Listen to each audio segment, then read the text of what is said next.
Okey, hari ini kita belajar tajuk sudut di antara tangent dengan perentas. Okey, sudut antara tangent dengan perentas tu dia adalah sama. Dia sama dengan sudut yang berada di dalam tembereng selang-seli. Dia sama dengan sudut dalam tembereng selang-seli.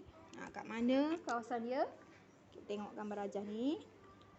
Katakan ni kita ada satu bulatan, lepas tu ada garis tangent. Garis tangent tu dia berada di luar bulatan yang menyentuh pada lilitan bulatan kat sini. Okey, dalamnya tu ada segitiga. Segitiga macam ni. Okey, sudut di antara tangent dengan perentas. Okey, sudut yang di luar, contohnya sudut yang di sini. Cikgu buat sudut A. Dia sama dengan sudut yang di dalam. Di bahagian dalam yang bertentangan. Contoh kat sini, sudut B. Ni sama dengan ni. So, A sama dengan B.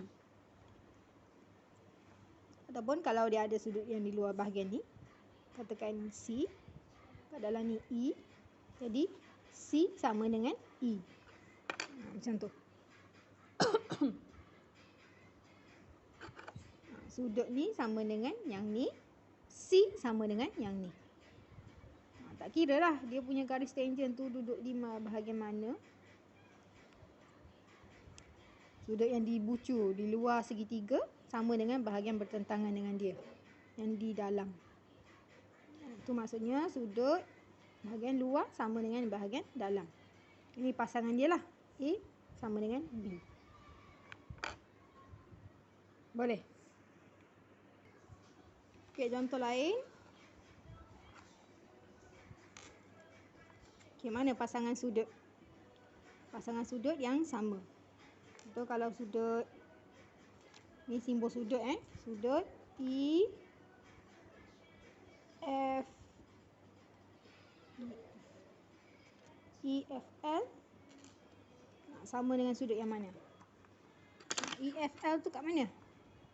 EFL. Sembucu yang ni, bahagian sini.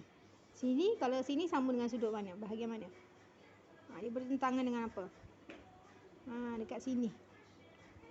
So, sini sudut dia. Tapi sudut ni nama apa?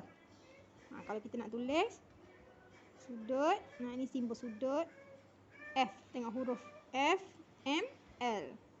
Huruf apa? Sudut tu dicangkuk oleh bucu-bucu mana? F, M, L. Macam tu. Boleh? Ataupun sudut GFM. GFM. Kat mana GFM? GFM. Kat sini. Bahagian ni. Bucu ni sama dengan yang mana? Dia bertentangan dengan yang dalam ni. Bahagian dalam ni. Sini namanya apa?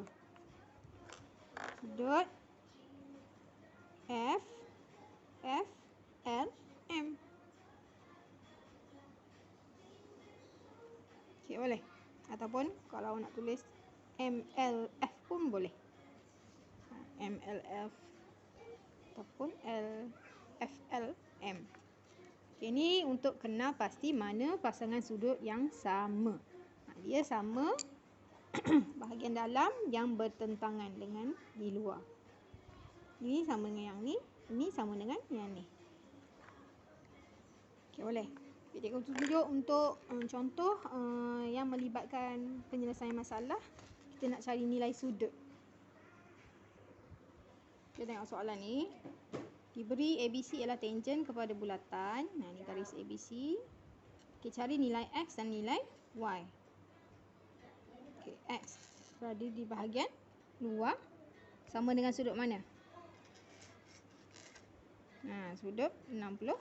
So, jadi X sama dengan 62 darjah. Okay,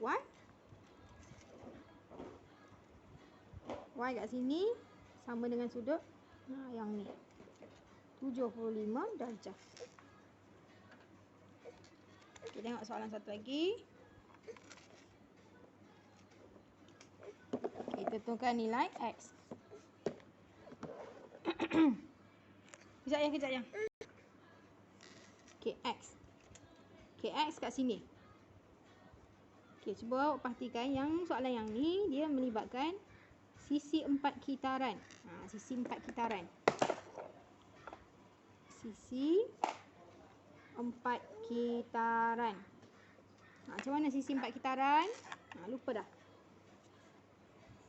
Okay, sisi 4 kitaran ni, yang di dalam bulatan tu ada segi 4. Yang mana bucu yang bertentangan dia sama.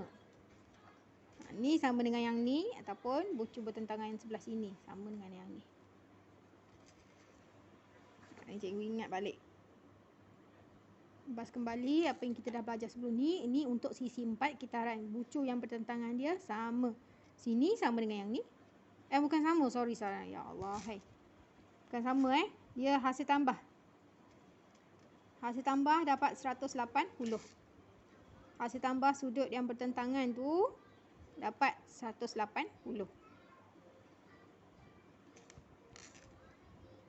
So, kalau X ni dengan 105, berapa nilai X?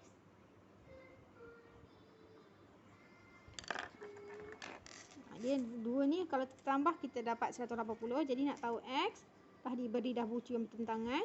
So 180 tolak dengan 105. Tolak je. So dapat berapa? 75 darjah. Okey, itu untuk X. Okey, Y. Okey, Y berada di luar. Kalau untuk segitiga, ni segitiga kan, nak perasan tak? Ini merupakan segitiga. So kalau segitiga, sudut di luar sama dengan sudut di bahagian dalam ni yang bertentangan kat sini. So Y sama dengan 55. Okey.